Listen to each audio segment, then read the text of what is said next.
예. 먼저 공통적인 사항에 대해서 말씀드리도록 하겠습니다. 보조금은 사적인 용도로 사용 및 보조금 통장에서 인출을 금지하며 이미 사용 후 집행 등록을 하지 않으면 미인정 금액으로 분류되겠습니다. 너무나 당연한 얘기겠죠.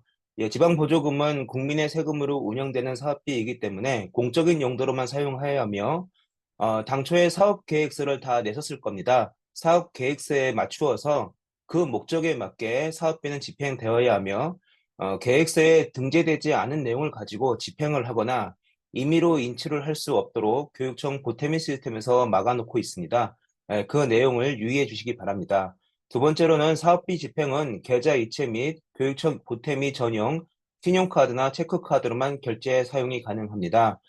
대부분의 물품 구매 같은 경우에는 신용카드를 사용하여 지방보조금 전용 카드를 사용하여 집행하시면 되고요. 인건비라든가 특별한 뭐 전자세금 계산서를 발급받아 청구서를 받았을 경우에는 예외적으로 계좌 이체가 가능하도록 되겠습니다. 자부담 사업비도 전체 사업비 일부분이기 때문에 자부담 예산을 전제로 지방보조금 지급이 결정되므로 지방보조금과 동일한 기준에 의하여 집행하여야 합니다. 지방보조금 관리 기준에 따라서 자부담금을 보조금에 우선하여 집행하여야 합니다. 자부담 비용이 없는 지방보조금 사업은 상관이 없는 내용이겠지만 대부분의 지방보조금 사업자들께서는 자신이 부담하는 자부담 사업비도 같이 제시하시고 그에 따라서 매칭식으로 지방보조금을 지원받습니다. 그렇게 되면 자부담 금액이라고 하더라도 지방보조금과 동일한 기준으로 집행하셔야 된다는 말씀을 드리는 거고요. 또 지방보조금과 자부담을 집행하다 보면 잔액이 남을 가능성이 있습니다. 그럴 때 어느 것을 우선적으로 써야 되는가에 대한 기준은 지방보조금 관리 기준이라는 행안부 예규에 따라서 자기 부담금부터 우선해서 쓰셔야 됩니다. 그러니까 지방보조금은 잔액이 남으면 안 되고 자기 부담금은 남겨도 된다고 생각을 하시는데 그것이 아니고 행정안전부 예규에 따르면 자기 부담금을 우선 집행하도록 요구하고 있습니다. 그래서 자기 부담금 우선 집행 원칙을 준수해 주시기 바랍니다.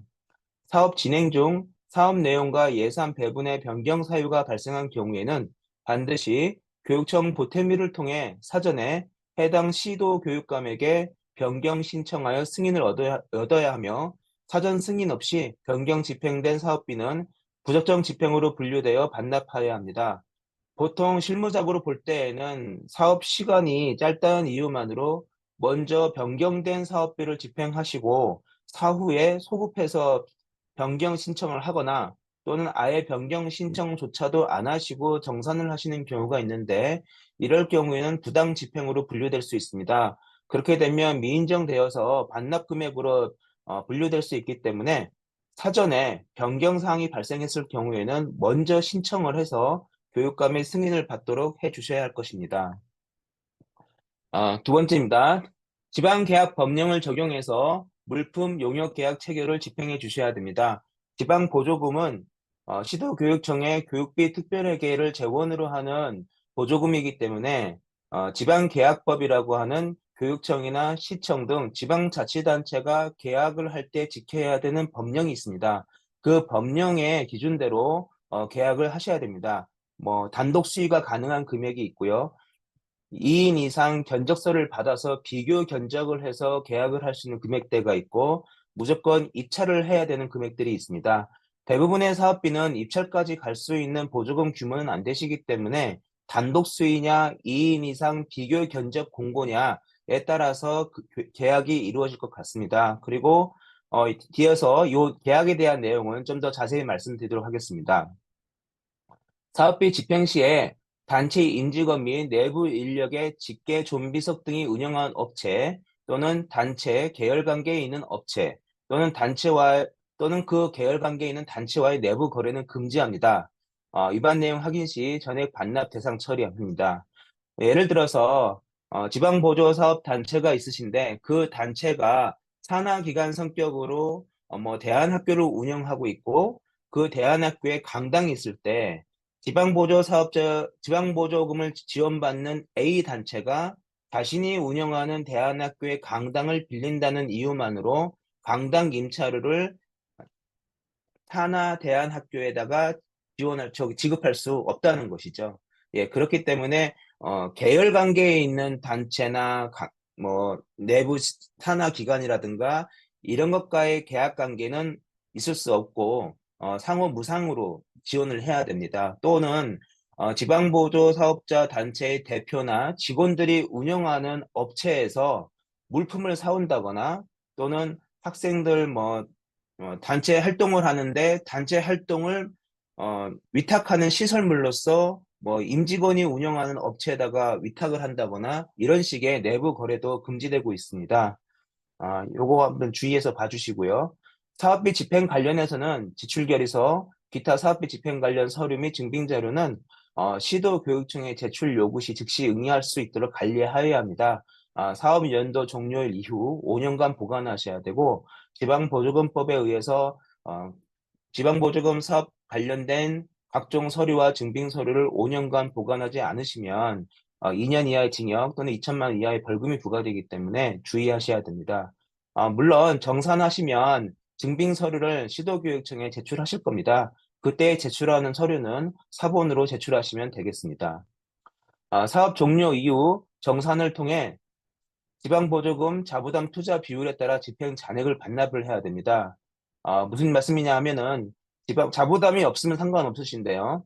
지방보조금과 자부담 각각 매칭해서 지원을 받으신다면 지방보조금 5천만 원, 자부담 1천만 원이 있어서 총 6천만 원 집행을 했을 때 지방보조금 5천만 원 다 집행하시고 자부담 1천만 원을 그대로 남겼을 때에는 지방보조금 다 썼으니까 이자만 반납하면 된다? 이 개념이 아니고요. 예, 총 6천만 원 중 5천만 원 집행하고 1천만 원 남았으니 시도교육청이 80%의 보조금 재원을 부담을 했기 때문에 그 80%에 해당하는 집행 잔액 1천만 원에서 80%에 해당하는 800만 원도 같이 교육청에 반환을 하셔야 됩니다. 예, 그렇기 때문에 지방보조금과 자부담 투자 비율에 따라 정산이 들어간다는 것을 주의 깊게 봐주셔야 되겠습니다. 소득세 등 원천 징수 관련 공제한 세액을 다음 달 10일까지 관할 세무서에 주민세는 시군구청에 신고 납부하여 주시고 납부 영수증도 같이 첨부해서 제출해 주시기 바랍니다. 증빙 서류를 저희가 보다 보면 세금을 강사 수당이라든가 각종 수당을 지급했을 때 원천 징수했다고 기록은 남아 있는데 그 세금이 납부 여부를 확인할 수 없는 경우가 굉장히 많습니다. 그래서 납부 영수증도 꼭 첨부해서 제출해 주셔야 되고요. 반기별로 납부하는 단체도 있으실 겁니다. 그럴 때에는 한꺼번에 반기별로 납부했으면 그 납부 영수증도 첨부해서 제출해 주시면 되겠습니다. 자, 이제 인건비에 대해서 좀 상세하게 말씀드리겠습니다. 어, 인건비는 공통적으로 지방보조금법에 의해서 사실상 지원 대상은 아닙니다. 지방보조금법에서는 인건비나 운영비에 해당하는 비용은 지원할 수 없다고 명시하고 있습니다. 그러나 지방보조사업자가 자신이 지방보조사업으로 어, 지정이 되어서 직접적으로 집행하기 위한 인건비에 대해서는 예외적으로 인건비를 지급할 수 있도록 하고 있습니다. 대표적인 게 강사수당이 될 것인데요. 지방보조사업자 소속 대표 등 임직원에게는 강사수당이라고 하더라도 지급할 수는 없습니다. 단순 회원은 가능하십니다. 그러나 임직원에 해당되시는 분들은 예, 강사수당을 받아갈 수 없다는 말씀을 드립니다. 예를 들어서 A 단체에 그 회장님이 계시고 그다음에 그 직접적으로 실무를 담당하시는 사무본부장님이 계시고 그다음에 그 지방 보조금을 집행을 담당하시는 회계 실무자가 있으면 이 세 분은 직접적으로 이 지방 보조 사업을 집행하시는 데는 관련자시기 때문에 임직원에 해당이 되어서 강사 수당이라든가 회의 수당 등 각종 수당이나 인건비 지급 대상이 아니십니다. 그러나 그 지방 보조 사업자의 회원으로서 봉사활동을 하고 계시는 단순 회원분들은 강사 수당을 회의 참석 수당이라든가 이런 수당을 받아가실 수 있는 것이죠. 그래서 단순 회원이냐, 지방보조 사업을 직접적으로 집행하는 관련자냐, 그에 따라서 강사 수당의 지급 여부가 결정이 된다 판단하시면 되겠습니다. 쉽게 말씀드려서 그냥 단순한 회원이시면 가능하고요. 또 저희번에 질문을 받아보는데 인건비를 직접적으로 지급받지 않는 임직원은 그러니까 봉사활동을 하시는 봉사직에 불과한 대표 등 임직원이라 하더라도 강사수당을 못 받냐라고 질문하셨는데, 예, 지급받으실 수 없습니다. 이것은 시도교육청 예산 편성 방침에 자신의 업무와 관련하여서는 수당을 지급받을 수 없다는 대전제가 있기 때문에 그렇고, 그 교육비 특별회계 재원으로 하는 지방 보조금이기 때문에 시도교육청 예산 편성 방침의 지침을 따라야 하는 의무가 있기 때문에 그렇습니다. 아, 단순 인건비 지급 대상자도 계실 거예요. 직접적으로 지방 보조금을 집행하는데 일용 인부가 필요하실 수도 있겠죠. 그때의 일용 인부도 그 당시에는 내부 인력을 간주합니다. 그리고 기준금액 단순 인건비는 15만 원, 이 이외에는 12만 5천 원에 해당하는 금액은 원천 징수 의무가 따르고 있습니다. 여기서 주의하실 점은 원천 징수 의무는 한 달 기준으로 누적된 금액으로 12만 5천 원을 넘기냐 안 넘기냐입니다. 어떤 단체를 보면 어떤 봉사활동을 하러 오시는 분이 계셔서 그분한테 수당으로 하루에 8만 원씩을 지급을 하십니다. 그러니까 8만 원이니까 원천 징수 대상이 아니다라고 생각을 하셔가지고 징수를 안 하시는 거예요. 근데 그분이 한 주에 한 번씩 오시거든요. 4주니까 48에 32 해서 32만 원을 한 달에 받아가시는 겁니다. 그렇기 때문에 지급 당시에는 12만 5천 원이 안 되더라도 한 달간 누적 계산했을 때 12만 5천 원을 초과하면 소득세 원천 징수 의무 징수 대상이 되기 때문에 그에 대해서 잘 생각을 하시고 수당을 지급하실 때에는 월 단위 누적으로 12만 5천 원을 초과하느냐 판단하셔서 그 초과한다면 소득세 등 소득세와 주민세 등 원천 징수를 시행하셔야 됩니다. 예. 다음 줄 나와 있죠. 동일인에 대해서 합산해서 일괄 집행을 해야 되고 월 단위로 합산 집행해서 판단하여야 한다는 거고요. 강사 수당과 회의 참석 수당 등 각종 수당 단가는 어, 지방보조금 단체에서 임의로 판단하시는 것이 아니고요. 해당 시도교육청 예산 편성 집행 지침에 다 그 수당 단가가 나와 있습니다. 그 수당 단가에 따라서 집행을 해 주셔야 됩니다. 따라서 지방보조금을 수령을 하시게 되면 뭐 교부 결정 통지문에 교부 조건이라고 해서 각종 수당 단가라든가 집행시 유의사항 등 각종 안내가 나오겠지만 혹시라도 그런 단가가 나오지 않는다면 그, 해당 시도교육청의 사업부서의 담당자에게 문의하셔서 그 지침 단가를 확인해 주시기 바랍니다. 화면에 보시는 것처럼 강사비, 회의 참석비, 자문료, 단순 인건비, 원고료, 통번역료에 해당하는 집행을 하실 때는 화면 보시는 바와 같은 서류가 필요로 하고 있습니다. 예, 질문은 좀 이따가 좀 일괄 받도록 하겠습니다. 자, 인건비 일단 강사비에 대해서 또 말씀드리겠습니다. 강사 등급 및 시간은 시도교육청 예산 편성 집행 지침에 나와 있습니다. 강사 등급이라는 것은 그 1호부터 4호라고 해서 이 사람이 어떤 자격을 가지고 있느냐에 따라서 단가가 차등해서 지급되고 있습니다. 그래서 보통 시간당 얼마를 줄 수 있다라고 해서 18만 원부터 뭐 최대 시간당 25만 원까지 차등적으로 구분돼서 나와 있을 겁니다.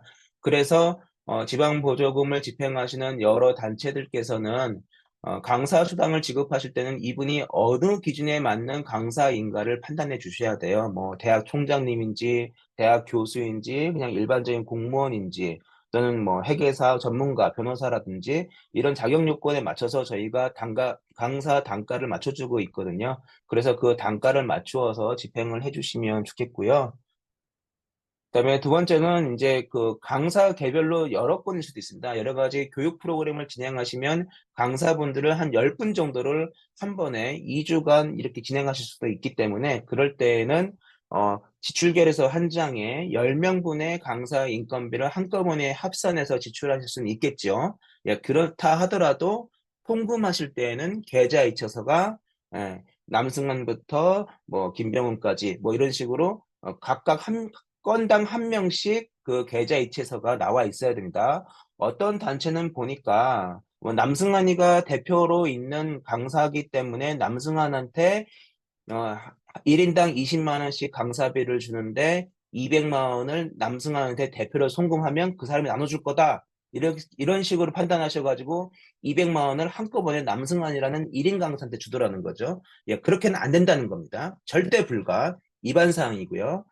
강사 수당을 송금하실 때에는 개별 강사한테 한 명씩 한 명씩 옛날에 시크릿 가든 드라마 보셨죠? 한 땀 한 땀 계좌 이체서를 작성하셔가지고 증빙 서류화 하셔야 됩니다. 10명이면 10장의 계좌 이체서가 나와야 합니다. 예. 온라인 강의도 집행 등록 동일하게 진행해 주시는 거고요. 집행 등록 첨부 서류 관련해서 좀 더 주의사항을 들여다보면 지출결서는 공통어로 작성해 주셔야 되고 지급 내역서는 강사 전체 통합 기재하되 강의 단가와 시간, 그리고 원천징수 공제 등 관련 세부 정보는 기재해 주셔야 됩니다.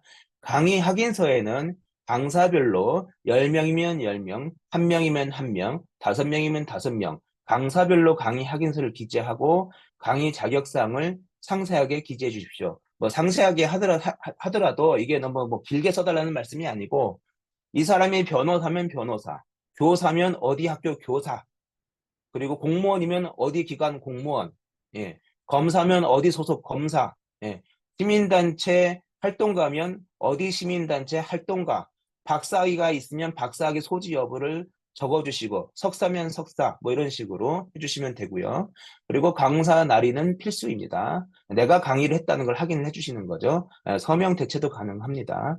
강의 자료는 강의 원고나 PPT를 첨부해 주시면 되고요. 만약에 이분이 원고료를 받지 않으신다면 강의 원고 첨부는 생략이 가능합니다. 강의 사진이 필요합니다. 오프라인일 때는 강의자, 참여자, 현수막이 함께 찍힌 사진이 첨부해야 되고요. 온라인일 경우에는 이렇게 줌으로 하실 때는 강의 시작과 끝의 화면을 캡처해서 올리시면 되겠습니다. 제가 이제 이렇게 말씀을 드리면 어느 분도 질문하시더라고요. 현수막이 없으면 어떡합니까?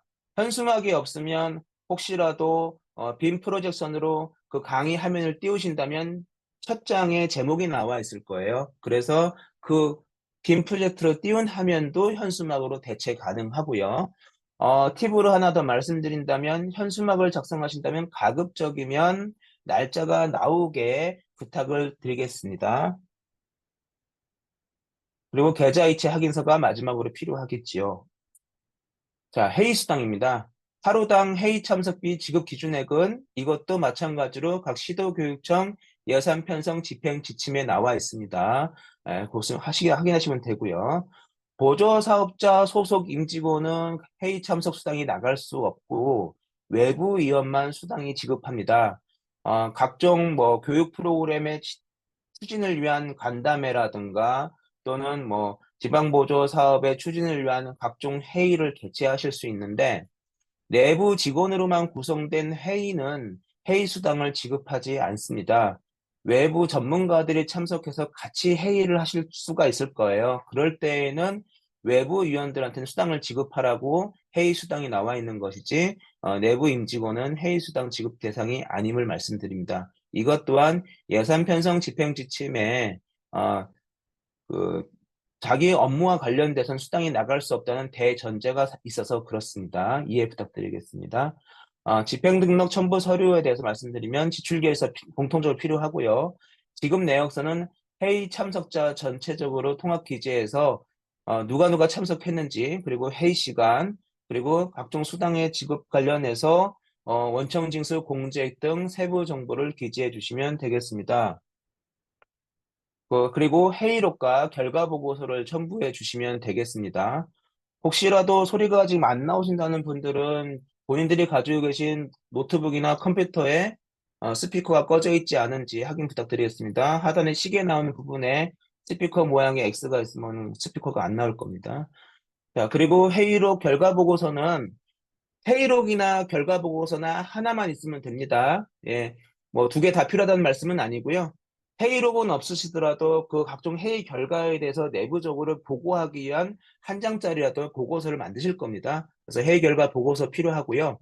어, 멘토링 사업을 진행하시는 지방보조금 사업도 있을 거예요. 그래서 멘티와 멘토가 만나서 멘티가 제출한 뭐 보고서 제출한 그 보고서에 대해서 뭐 첨삭지도 해주시고 또 이렇게 멘토링을 해주시는 것들이 있는데 그런 활동 내역도 회의로 간주해서 회의 수당을 지급하시면 되는데 그때는 회의록이나 회의 결과 보고서가 아니고 멘토링 활동 일지라고 해서 별도로 하나 만드셔야 됩니다. 그때는 멘토와 멘티가 같이 멘토링을 받았다는 확인서에 서명이 들어가야 되고 날짜와 그 멘토링 시간이 기재가 되어야 될 것입니다. 마찬가지로 회의 사진은 첨부되어야 되고요. 오프라인은 참석자 모두 찍힌 사진, 줌으로 원격 회의를 하실 때에는 회의 시간이 표시되는 시작과 끝에 각각의 화면을 캡처해 주시면 되겠습니다. 계좌이체 확인증 당연히 들어가야 되고요. 자, 단순 인건비입니다. 앞서 말씀드렸던 것처럼 지방보조금은 인건비는 직접적으로 집행할 수 없습니다. 그러나 지방보조사업의 효율적인 진행을 위해서 일용직 인건비로 직접적인 인건비가 필요할 경우에는 예외적으로 지급할 수 있도록 하고 있습니다. 그러니까 지방보조사업 단체의 전체적인 인건비는 지원할 수 없지만 지방보조금을 받아서 추진하는 사업에 필요한 인력의 인건비는 예외적으로 가능한데 이럴 때는 일용직 인건비로 지급을 하며 이 일용직 인건비 단가는 시도교청 예산 편성 집행 지침상 일용직 인건비 단가를 확인하시면 되겠습니다. 하루 8시간 기준으로 인건비 단가가 얼마다라고 다 나와 있습니다. 그 책을 확인해 보시면 되고요.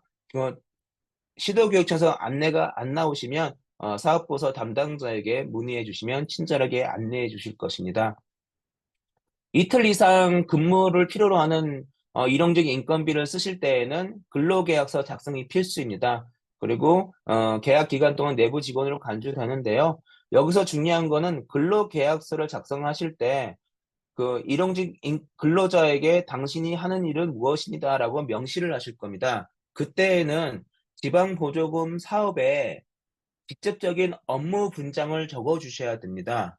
어, 예를 들어서 어느 특정 단체는 지방 보조 사업을 필요로 하는 그 인건비를 집행을 해서 근로계약서를 작성을 했는데 근로계약서를 보니까 지방 보조 단체의 대표가 지정한 업무 이렇게만 되어 있다라는 거죠. 이렇게 하면 지방보조 사업비의 직접적인 인건비로 인정을 받지 못합니다. 이거는 그냥 그 단체의 인건비로 쓴 거기 때문에 운영비로 간주해서 미인정 금액으로 분류되어 반납 대상이 돼버립니다. 그래서 근로계약서에는 이 일용직 근로자가 지방보조 사업에서 무슨 업무를 수행하는지에 대해서 직접적으로 작성해 주셔야 된다는 거죠. 예를 들어서 어, 지방보조 사업의 진행 과정을 영상 촬영 업무 뭐 이런 식으로 직접적으로 적어주셔야 된다는 거죠. 또는 학생 체험 여행 관련 안전 관리 업무 뭐 이런 식으로 직접적으로 이 사람이 지방보조 사업 중에 어떤 업무로 인해서 채용을 한 건지에 대해서 근로계약서에 명시를 해주셔야 됩니다. 마찬가지로 15만 원 초과할 경우에는 어, 월 15만 원 추가해서 근로자 인건비가 나갈 경우에는 소득세 등 원천 징수하셔야 되고요.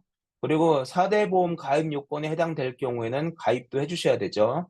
다만 4대 보험은 지방보조사업자 자부담입니다. 예, 인건비는 지방보조에서 나가야 되고요. 4대 보험은 지방보조사업자가 자부담해서 집행을 해주셔야 됩니다. 구분해서 나가야 된다는 거 말씀드립니다. 집행등록 첨부 서류는 지급 내역서는 단순 인력은 전체 통합 기재하시되 원천징수 공제액 등 관련 세부 정보도 같이 기재해 주시고 인건비이기 때문에 출근부나 업무 일지가 필요하죠. 출근을 언제 해서 며칠치에 해당하는 인건비가 나가야 된다. 이게 증빙이 돼야 되기 때문에 고용한 인력별로 출근부나 업무 일지를 작성을 해서 넘겨주셔야 되고요. 여기는 해당 인력의 계약 개요 및 근무일자별 업무 내용 기재하시고 근무자 날인이 필수입니다. 근로계약서도 첨부되어야 됩니다. 예, 그리고 계좌이체 확인증 말씀드렸고요. 원고료입니다. 원고료는 신규 작성 원고에 한해서 지급하고 기존 원고 및 50% 미만 업데이트 원고는 미지급합니다. 자, 그 연간 1년 동안 뭐 지방보조 사업으로 각종 교육 활동을 진행을 하신다면 그 강사가 매달 오셔서 강의를 하실 수 있겠죠. 그럴 때 동일한 과목으로 동일한 주제로 강의를 하신다고 한다면 원고는 한 번만 작성을 하고 계속 그 원고가 재활용이 되실 겁니다. 그렇기 때문에 그 원고에 해당하는 부분은 첫 번째 원고만 원고료를 받으실 수 있고 그 이후 원고는 50% 이상 수정이 없으면 기존 원고로 봐서 별도로 원고를 중복해서 지급하지 않는다는 사실입니다. 그래서 요거에 대해서 주의하셔야 되고요.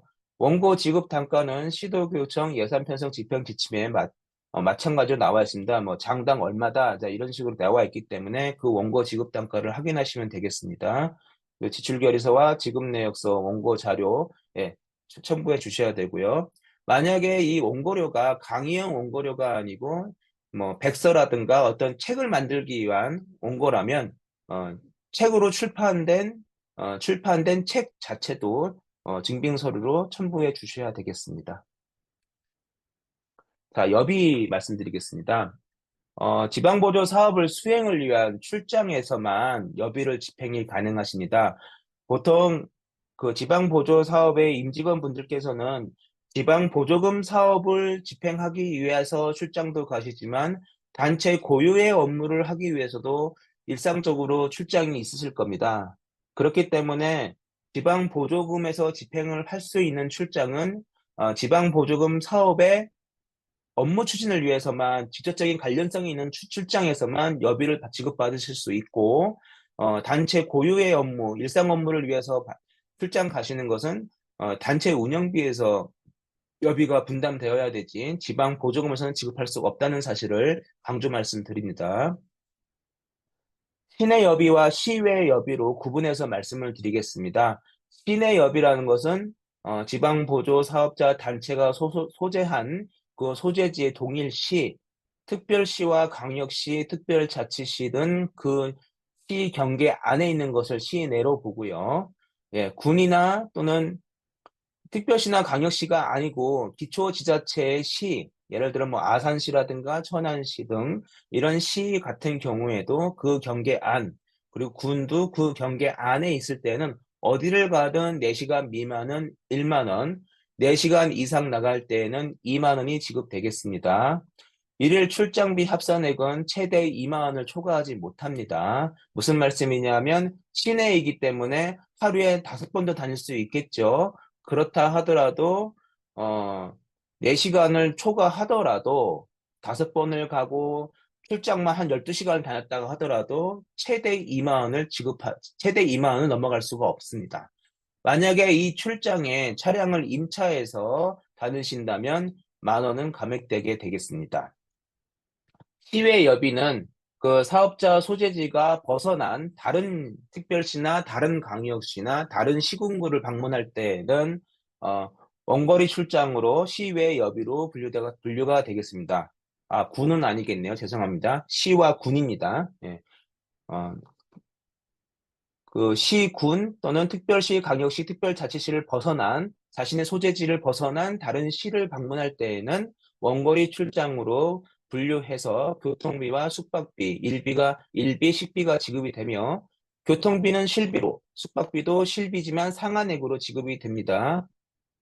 일비는 정액 2만 원, 식비는 정액 2만 5천 원으로 구분되고 있습니다. 자, 시외여비 교통비 하단에 보시겠습니다. 교통비는 대중교통 기준으로 실비가 지급되고 있습니다. 그래서 여러분들께서 뭐 자가용을 몰고 출장을 가시더라도 어, 고속버스가 가는 길이면 고속버스, 기차가 가는 길이면 기차비 기준으로 대중교통으로 산정돼서 나가고 있다는 말씀 드리고요. 숙박비는 상한액이 있습니다. 서울은 10만 원, 광역시는 8만 원, 기타 7만 원. 이 범위 안에서 지급되는데 중요한 건 뭐냐면 교통비나 숙박비는 실비이기 때문에 예, 개인 카드로 결제하신 금액을 확인해서 그 금액대로 갑니다. 광역시가 8만 원이지만 예, 실제 숙박비를 보니까 6만 원만 결제했다. 그러면 6만 원만 지급하는 거고요. 예. 교통비가 고속버스 결제 금액이 7,900원이 나왔다. 그러면 7,900원만 지급하도록 되겠습니다.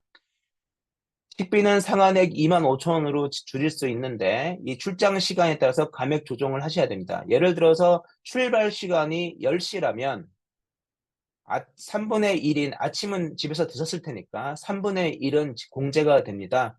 예, 그래서 어, 한 8천 원, 약 8천 원 정도가 공제된 17,000원 정도가 식비가 지급되겠죠. 반대로 아침에 출발해서 오후 4시에 끝나는 출장이다. 그러면 예, 반대로 저녁 식사비가 공제돼서 17,000원만 지급될 수 있습니다.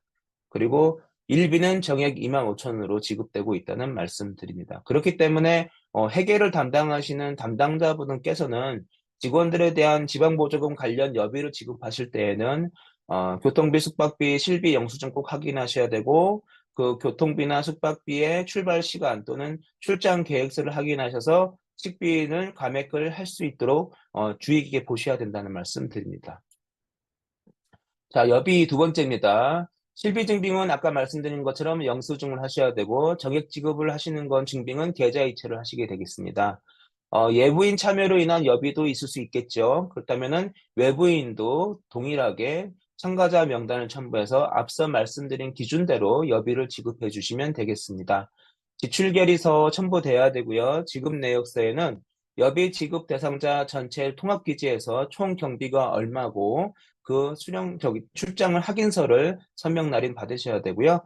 내부 직원은 여비 지급 명세서의 개별 기지에서 서명 날인 받으시고요. 외부 참가자일 경우에는 개별적으로 참가하시면 그러니까 한두 명이 참가하실 경우에는 내부 직원과 동일하게 여비 지급 명세서에 출장 서명을 받아서 날인하면 되겠고요. 단체로 참가하실 수도 있겠죠. 뭐 학생들 100명 하고 그 100명을 인솔하기 위해서 뭐 대표 학부모님이라든가 대표 교사 같이 왔다. 그러면은 그 단체 참가자한테 일일이 여비를 줄 수 없으니까 일일이 여비를 줘야 되는데 서명을 다 받을 수 없으니까 그 여비 지급 명세서에 단체별로 일괄로 지급됨을 기재하고 인솔 확인자의 서명은 날인하시면 되겠습니다. 여비는 단체라고 하더라도 대표자 한 명한테 주는 것이 아니고요. 개별적으로 1인당 한 명씩 한 땀 한 땀 입금 처리해 주셔야 됩니다. 예, 대표 송금 안 됩니다. 개별적으로 입금해 주셔야 함을 다시 한번 말씀드립니다. 그리고 출장 결과 보고서가 있어야 되고요. 증빙 자료는 실비 영수증, 정액 계좌이체 확인증인데 출장 결과 보고서에 대해서 너무 부담은 갖지 마시기 바랍니다. 예, 현지 출장지에서 출장 갔다는 숙박 영수증도 출장 결과 보고서에 가름 가능하시고 또는 이제 현지에서 뭐 여러 가지 체험학습이라면 사진 촬영을 통해서도 출장 결과를 확인할 수 있기 때문에 요거에 대해서 너무 큰 부담은 갖지 마시기 바랍니다. 참가자 명단은 참가자의 개인별로 소속, 성명, 연락처 날인 필요하고 개인 휴대폰이 없는 학생인 경우에는 보호자 연락처로 기재 가능하신데 가끔 보면 학생인지 보호자인지 모르게 표시를 하시더라고요. 그래서 학생 전화번호는 학생이라고 좀 적어주시고요. 학부모님이시면 학부모라고 기재를 해주셔서 이 연락처가 누구 연락처인지 확인할 수 있도록 부탁을 드리겠습니다. 그 다음에 인쇄비와 홍보비, 소모품, 인차비, 재료비 등 각종 사업비에 대해서 말씀드리겠습니다. 공통적으로요. 지방계약법을 준수하셔야 된다는 말씀을 드렸잖아요. 그래서 200만 원 초과 거래 시에는 비교 견적서가 첨부되어야 됩니다. 그래서 A 업체는 얼마, B 업체는 얼마 이렇게 받으셔야 한다는 거죠. 예를 들어서 뭐 캠핑 교육을 간다라고 하셨는데 A 업체에서는 어, 캠핑 캠핑 재료 빌려준데 임차비가 250만 원이 나왔고요. 그리고 B 업체는 350만 원이 나왔습니다. 그러면 당연히 250만 원을 제시한 A 업체와 계약을 하고 캠핑 장비를 임차 계약을 하셔야 되는데 350만 원 제시한 업체랑 계약을 하시면 안 되겠죠. 그래서 200만 원 초과 거래 시에는 2개 이상의 견적서를 받으셔가지고 저가로 제출한 업체와 계약을 하셔야 되고요. 표준 계약서를 첨부하셔서 계약서를 작성하셔야 됩니다. 200만 원 초과를 하실 때는 단순 견적서만으로는 이 계약을 하실 수 없고요. 계약서를 양자 간에 맺으셔야 됩니다. 그래서 계약서에 계약 내용이 뭐고 언제부터 언제까지 하는 사업이고 그 납품일은 언제고 뭐 임차면 임차 기간은 언제까지이고 총 계약 금액은 얼마고 만약 계약대로 이행하지 않을 때는 어떤 벌칙이 가하고 이런 계약서가 정식으로 맺어져야 됩니다. 2천만 원 이상 거래하실 때는 2인 이상 견적 공고나 또는 입찰을 하셔야 됩니다. 자, 중요한 것 또 하나. 가끔 보면 사업자 등록증이 없는 단체와 거래하시는 경우가 있어요. 그거는 안 됩니다. 예, 지방계약법에 사업자 등록증이 있는 개인이나 법인과 거래하셔야 된다고 되어 있고요. 예, 사업자 등록증이 있는 개인이나 법인은 전자세금계산서를 발급하실 수 있기 때문에 어, 정식으로 전자세금계산서를 발급받아서 계약비를 집행을 해주셔야 됩니다. 그래서 사업자 등록증이 있는지 사업자 등록증 사본을 진구하셔서 정식으로 사업자 등록증이 있는 단체와 인쇄, 홍보, 소모품, 임차비, 재료비, 각종 용역비도 마찬가지로 거래하실 수 있습니다. 앞서 설명드린 것처럼 내부 거래는 절대 불가합니다. 예, 그래서 사업자 임직원 및 임직원 직계 좀비속 등이 운영하는 업체와 거래하시면 내부 거래로 간주해서 적발 시 한수 조치 당할 수 있습니다. 증빙 사진은 전체 납품 사진을 첨부하셔야 됩니다. 만약에 볼펜 15를 샀다 그러면 15에 해당하는 물품이 하나의 앵글에 잡혀서 사진 찍히셔야 되고요. 미개봉 박스는 사진으로 찍으셔도 미인정합니다. 그래서 박스가 10개면 10개를 다 까셔가지고 그게 하나의 앵글에 사진이 찍히셔야 됩니다. 결제 증빙 서류는 카드 결제 시에는 카드 전표 증빙하시면 되고요. 계좌 이체 시에는 전자세금계산서로 청구서가 들어왔음을 증빙하셔야 되고 전자세금계산서의 하단에 적혀 있는 계좌로 이체했음을 확인할 수 있는 계좌이체서가 같이 필수적으로 증빙되어야 합니다. 인쇄비 하시잖아요. 현수막이라든가 책자 인쇄라든가 각종 홍보물 인쇄하실 때가 있는데 이때는 인쇄업체의 견적서와 원가 계산서 등을 첨부하셔야 되고요. 인쇄 부수는 참석자 수 등을 고려해서 적정하게 집행해 주셔야 됩니다. 어떤 단체를 보면 이렇게 줌 회의를 진행을 하는데 참석자 수는 100명이라고 해놓고 인쇄는 1000명분을 인쇄하신 경우가 있더라는 거죠. 이게 뭔가 논리적으로 맞지 않습니다. 100명이 다 참석을 했다 하더라도 최대 100부까지 인쇄를 해야 될 것 같고 이렇게 원격으로 줌 회의로 한다면 실제로 실물 책자가 인쇄되기보다는 파일로 보내서 전자적인 인쇄 방법이 있는데 별도로 종이 인쇄를 한 이유가 뭘까에 대한 의문을 갖게 되는 거죠. 그렇기 때문에 인쇄하실 때에는 이 행사의 참석자 인원을 판단하셔서 그 인원에 맞추어서 그리고 이게 오프라인이냐 온라인이냐 그 행사 성격에 맞춰서 인쇄 방식도 합리적으로 결정하셔서 진행을 하셔야 되지, 이 인쇄비를 논리적이지 않을 경우에는 이것도 이제 적발 사항으로 될 수 있습니다. 그리고 홍보비라고 해서 보조사업에 필요한 홍보성 비용을 집행을 하실 수 있는데 홍보용품, 현수막, 기념품 등을 제작하실 수 있습니다. 그러나 아까 말씀드린 것처럼 지방보조 사업자 단체가 운영하는 언론사에게 직접적으로 주는 홍보비는 좀 홍보비가 좀 안 맞습니다. 요거는 아까 말씀드린 것처럼 내부 거래에 해당될 수 있기 때문에 그런 식의 홍보비 집행은 불가하고 직접적인 홍보용품, 기념품, 현수막을 제작해 주시면 되고요. 근데 이제 저희가 또 하나 주의사항 말씀드리면 기념품을 너무 과도하게 제작하셔서 그 기념품 제작비가 너무 과도하게 집행되지 않도록 부탁드리도록 하겠습니다. 어떤 단체를 보면 2천만 원의 보조금 사업을 받아서 기념품 제작비만 1,900만 원이 집행되는 경우도 봤습니다. 너무 기념품이 과도하죠. 실질적으로 지방 보조 사업비에 직접적으로 투입될 수 있는 집행을 부탁드리고요. 홍보비는 언제든지 그 지방 보조 사업의 간접비에 해당이 되기 때문에 너무 많은 홍보비가 집행되지 않도록 부탁드리겠습니다. 자, 소모품 구입비입니다. 사업 수행에 필요한 각종 물품, 사무용품 필요하실 수 있습니다. 볼펜이라든가 종이라든가 인쇄에 필요한 토너라든가 잉크 등이 필요하실 텐데 이런 소모품은 구입하실 수 있어요.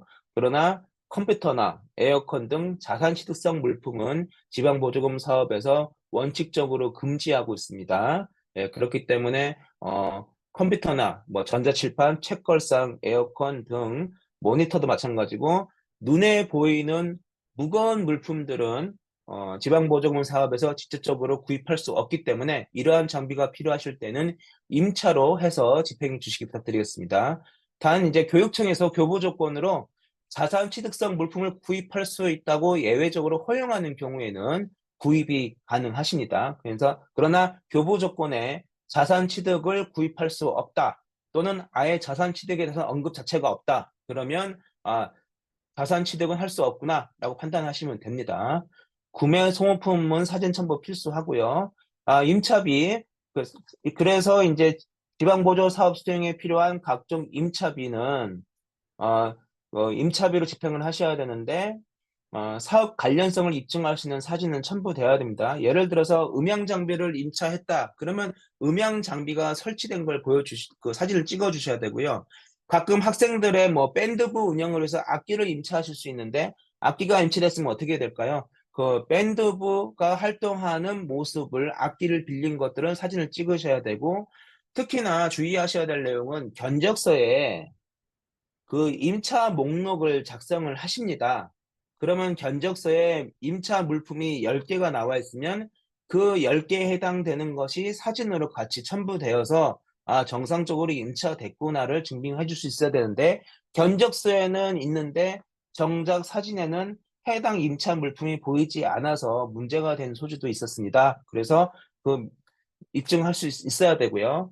그리고 또 하나 이제 차량 같은 경우에도 차량 임차를 하실 때 그 하도급으로 임차를 하시지 않도록 부탁드리겠습니다. 무슨 얘기냐면 차량을 임차하시게 되면 어떻게 해야 될까요? 예, 차량을 임차한다는 차량 계약서가 있어야 되고 그리고 그 차량이 어떤 차량을 임차했는지 자동차 등록증 사본이 첨부되어야 합니다. 근데 자동차 등록증 사본을 봤더니 자동차 차주는 에어로 여행사 이렇게 되어 있는데 정작 차량 임차 계약서에는 나대로 여행사 이렇게 되어 있다는 거죠. 그러니까 계약 상대자와 자동차 차주가 다르면 이 계약 자체가 불성립합니다. 그렇기 때문에 여러분들께서 각종 버스나 자동차를 렌트하실 일이 발생하실 텐데 사업 수행을 위해서 그럴 때에는 자동차 등록증에 차주하고 계약을 할 수 있도록 부탁을 드리겠습니다. 예, 자동차 차주가 다른 회사와 계약을 해서 지입 차량이 들어올 경우에는 나중에 사고가 나면 계약 상대방이 책임을 지지 않는 문제도 발생하기 때문에 부탁드리겠습니다. 재료비는 사업 수행 시 필요한 실험, 실습, 교육에 소모되는 소모성 재료비 당연히 집행하실 수 있고요. 그리고 계좌이체 수수료는 이젠 발생하지 않을 것으로 믿습니다. 이제 교육청 보태미에서 직접적으로 이체를 하시면 수수료는 발생하지 않기 때문에 문제가 되지 않는데 혹시라도 직접적으로 보조금에서 계좌 이체를 했는데 수수료가 발생한다면 요 수수료는 자부담 집행입니다. 이거는 교육청 보태미에서 그 예치형으로 보조금을 집행하실 때는 수수료가 발생하지 않는데 비예치로 가실 경우에는 수수료가 계좌 이체하실 때 발생할 수 있는데 만약 그런 수수료가 발생한다면 자기부담금에서 집행해 주셔야지 지방보조금에서 집행하실 수 없습니다. 예. 즉 여기서 가장 핵심은 뭐냐면 자산취득비는 지방보조금에서 집행할 수 없다. 계좌이체 수수료 같은 각종 수수료는 지방보조금에서 집행할 수 없다. 보니까 뭐 공인인증서 발급받는 것도 수수료를 지방보조금 집행하시는 경우가 있던데 안 된다는 얘기 말씀드리는 겁니다. 자, 이제 이런 물건들 사업비 집행하실 때는 영수증 필요하고, 계좌이체 확인증 필요하고요. 예, 요건 뭐 마찬가지고, 지출 서류에 이제 지출 결의서 공통적이고, 견적서 필요하고, 200만 원 초과 시에는 표준 계약서와 비교 견적서 추가됩니다. 결제 증빙 자료에는 카드 결제 시 카드 전표, 계좌 이체 시에는 전자세금 계산서, 증빙 자료, 사진 자료, 인쇄비는 인쇄 결과물이나 또는 사진을 첨부해 주시면 되고, 원고가 있을 경우는 원고도 첨부해 주시면 됩니다. 현수막 같은 경우에는 현수막은 이런 식으로 해달라 해서 초안을 첨부할 수 있겠죠. 자, 이제 업무 추진비입니다. 업무 추진비는 지방보조금에서 모두 다 집행이 허용되는 것은 아니고 시도교육청에서 업무 추진비를 얼마 이상 편성할 수 있다라고 허용하는 경우에는 업무 추진비가 집행될 수 있습니다. 그래서 여러분들께서 지방보조금 사업비를 받아가실 때 교부 조건에 업무 추진비는 얼마 한도로만 편성하라 요 내용이 있을 겁니다. 그 내용대로 확인하셔야 되고, 만약에 업무 추진비 편성 불가라든가 업무 추진비에 대한 언급이 없으면 업무 추진비는 기본적으로 편성할 수 없구나 판단하셔야 됩니다. 어, 업무 추진비는 이제 기본적으로 그 지방보조금 전용 카드로만 결제가 가능하십니다. 그리고 국민의 세금으로 운영되는 보조금이기 때문에 소주라든가 맥주 등 주류는 지출할 수 없습니다. 주의 부탁드리고요. 가끔 보면 소주, 맥주를 샀다고 첨부된 영수증이 있더라고요. 그런 거는 절대 금지된다. 예, 반납되는 금액입니다. 그렇기 때문에 술 같은 거는 지출할 수 없다. 그리고 식비가 50만 원 이상 나가게 되면 한 건당입니다. 건당 50만 원 이상 업무 추진비나 매식비가 집행이 되면 참석자 명단을 첨부를 해주셔야 됩니다. 그래서 50만 원이 넘지 않도록 주의해 주시고요. 결제 증빙 자료는 아까 말씀드린 것처럼 지방보조금 전용 카드로만 가능하고 50만 원 이상 참석자 명단 첨부해 주셔야 되고 관련 자료, 이 업무 추진비를 왜 먹었는지에 대한 증빙 자료가 있어야 되겠죠. 뭐 회의를 했다면 회의 사진, 회의록 이런 것들 첨부되어야 될 것입니다. 자, 그다음에 마지막으로 지출결의서 작성 방법에 대해서 말씀드리겠습니다. 간혹 보면 같은 날짜에 한 건의 지출건이 한 개의 지출결의서에 작성되어야 되는데 가끔 보면 5일치를 한 장의 지출결의서를 한꺼번에 작성하시는 경우가 있더라고요. 이게 아마 실무적으로 어려우시니까 그렇게 하시는 것 같은데 그렇게 몰아서 일기를 몰아서 쓰듯이 그 몰아서 지출결의서 작성하시면 안 돼요. 예, 어려우시겠지만 예를 들어서 오늘 1월 2월 1일 날 음, 저기 무슨 협의회를 지출을 했다. 그러면 2월 1일 협의회 10만 원 해가지고 협의회 목적은 무엇이고 참석자는 누구고 누구도 몇 명이 참석해서 업무 추진비 10만 원을 어디서 체주가 있겠죠. 뭐 할매 순대국밥집이면 순대국밥 할매 순대국밥집에서 10만 원을 결제했다. 이런 식으로 한 건으로 지출 결의서를 해주셔야 되고요. 만약에 2월 1일 날 업무 추진비 한 건, 인쇄비 한 건, 강사수당 한 건이 나갔다. 그러면 이거는 한 건에 한 개의 지출 결의서를 말씀드렸잖아요. 그래서 이럴 때는 2월 2일 날 세 건의 지출건이 발생했으면 업무 추진비 한 건, 강사수당, 인건비 지급건 한 건, 그다음에 현수막 인쇄비 한 건 해가지고 세 건의 지출 결의서가 작성이 되어야 됩니다. 즉 지출 결의서가 세 장이 나오겠죠. 예, 그렇기 때문에 그 하루에 몇 건의 지출이 있었느냐에 따라서 지출 결의서도 몇 개가 작성되어야 되느냐가 결정이 됩니다. 그래서 요거는 한 건당 한 개의 지출 결의서가 작성되어야 된다. 몰아 집행 금지. 그렇기 때문에 요거는 맞춰주시기 부탁드리고요. 결제라는 결제권자는 지방보조 사업자 대표자가 최종 결제권자로 지정해서 사인이나 개인 도장을 날인하셔야 됩니다.